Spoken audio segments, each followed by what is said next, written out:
has been subpoenaed to testify before a public joint hearing of the House Judiciary and Oversight Committees next Tuesday. But according to Strzok's attorney, Peter Strzok may not comply with the subpoena. Watch this.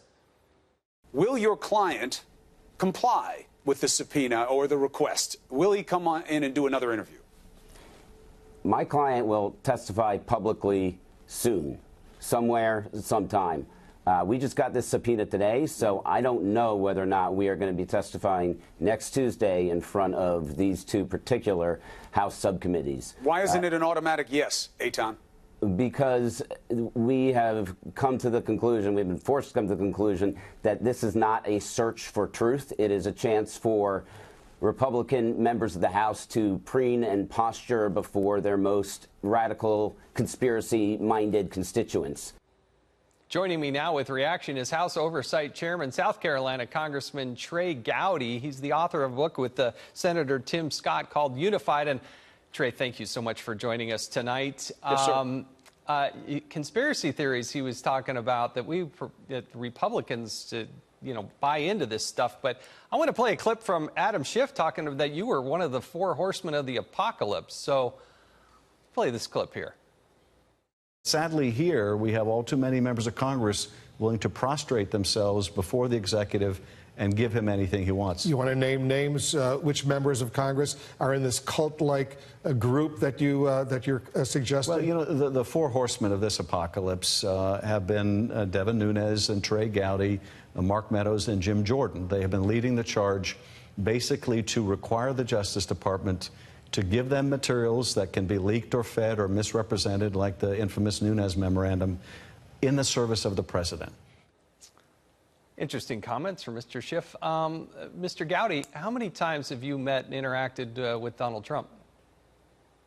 I've never met President Trump, never had a conversation with him. I do want to get to Strzok and Page in a second, but Jason, initially I took that as a compliment. I'm a huge Ric Flair fan, so anytime somebody says you're part of the Four Horsemen, I thought it was a compliment.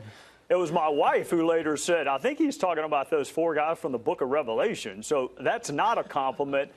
Let me tell you this about Adam. Adam's had a terrible last couple of years. He wanted to be the Attorney General under Hillary Clinton, and no one in the country worked harder to protect her than Adam Schiff. He wanted to be the head of the CIA. He wanted to run for California and run for Senate in the People's Republic of California, but he couldn't win either of those seats. So now he wants to be the chairman of the House Intelligence Committee. Speaking of the apocalypse, Adam Schiff wants to be the chairman of the House Intelligence Committee.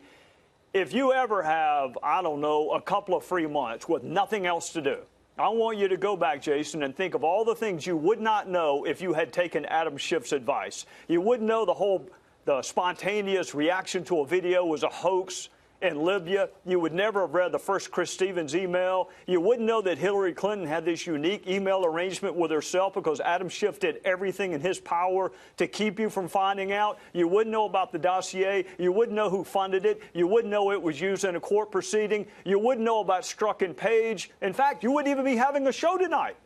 You wouldn't be having a show about Strzok and Page if Adam Schiff had his way. So, look, if they secede from the union and President Maxine Waters wants to make him the Attorney General in California, more power to him. Otherwise, I don't think anybody on my side of the aisle gives much of a damn what Adam Schiff thinks. Well, he certainly gets out there and says it a lot, whatever it is he's saying, but he has, I think, misled and misused that position from my own personal vantage point time and time again. Now, coming before you, though, is this Peter Strzok. As I recall, he originally said he would voluntarily testify, that he wanted to get out and tell his story, but then you heard his attorney in that clip say that he may not show up. Well, I'm certainly sorry if anyone hurt his feelings last week during the 13 hours we spent. But the only thing I did was go over what he had written. So if he's offended with things that he can't use all of the words. He went through all of his texts. Here's what's important, Jason. He's supposed to be investigating Hillary Clinton for potential violations of the win the presidency 1-0 in March. He didn't Russia probe, Mueller probe until they found his text. He's talking about impeachment even before the House Democrats and MSNBC were talking about impeachment. He hadn't been on the case 3 days before he's already talking about impeaching the president. So, of course, we're going to have a lot of questions for him, and some of them might actually be uncomfortable. But he's going to come before a public hearing, whether his lawyer thinks he is or not. He's coming. I'm sure he would rather go in front of Adam Schiff. That's what I read. He'd rather go in front of Adam Schiff. They got a lot in common. They both wanted Hillary Clinton to be president. I get why he wants to go there. But he's going to come before our two committees, whether he wants to or not. Well, you know, look, Peter Strzok did not have an insignificant job. As I like to say, he didn't work for the Fish and Wildlife Department. He was the #2 person in counterintelligence for the United States Federal Bureau of Investigation. They have tens of thousands of people to choose from. Have you been able to find out why is it that he was selected or appointed to go be on the Mueller probe? Well, you got to go all the way back to Clinton. He was on the Clinton probe. And then in July, not only was he on the Russia probe pre-Mueller, he was the lead agent on the Russia probe pre-Mueller. So in July of 2016, we just gotten through Jim Comey with that unprecedented press conference. And 3 weeks later, he's working on Donald Trump's campaign and the Russia probe. I think that group was then transposed over onto the Russia probe, and then many of them were transposed over onto the Mueller probe. I will give Mueller credit for this.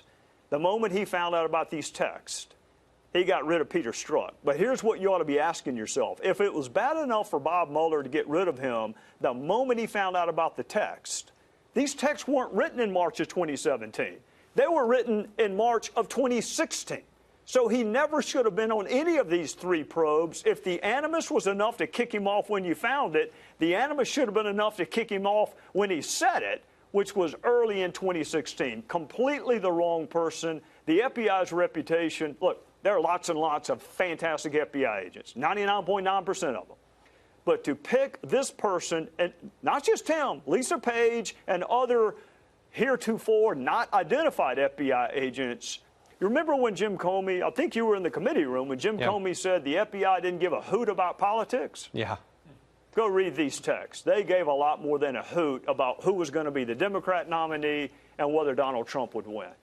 Well, real quickly, because I only got a few seconds, Lisa Page was on the other end of those texts. What's going to happen with her? She's coming too. I mean, I heard your guests that were on before me, Jason. I just disagree with them. I think anytime you have a chance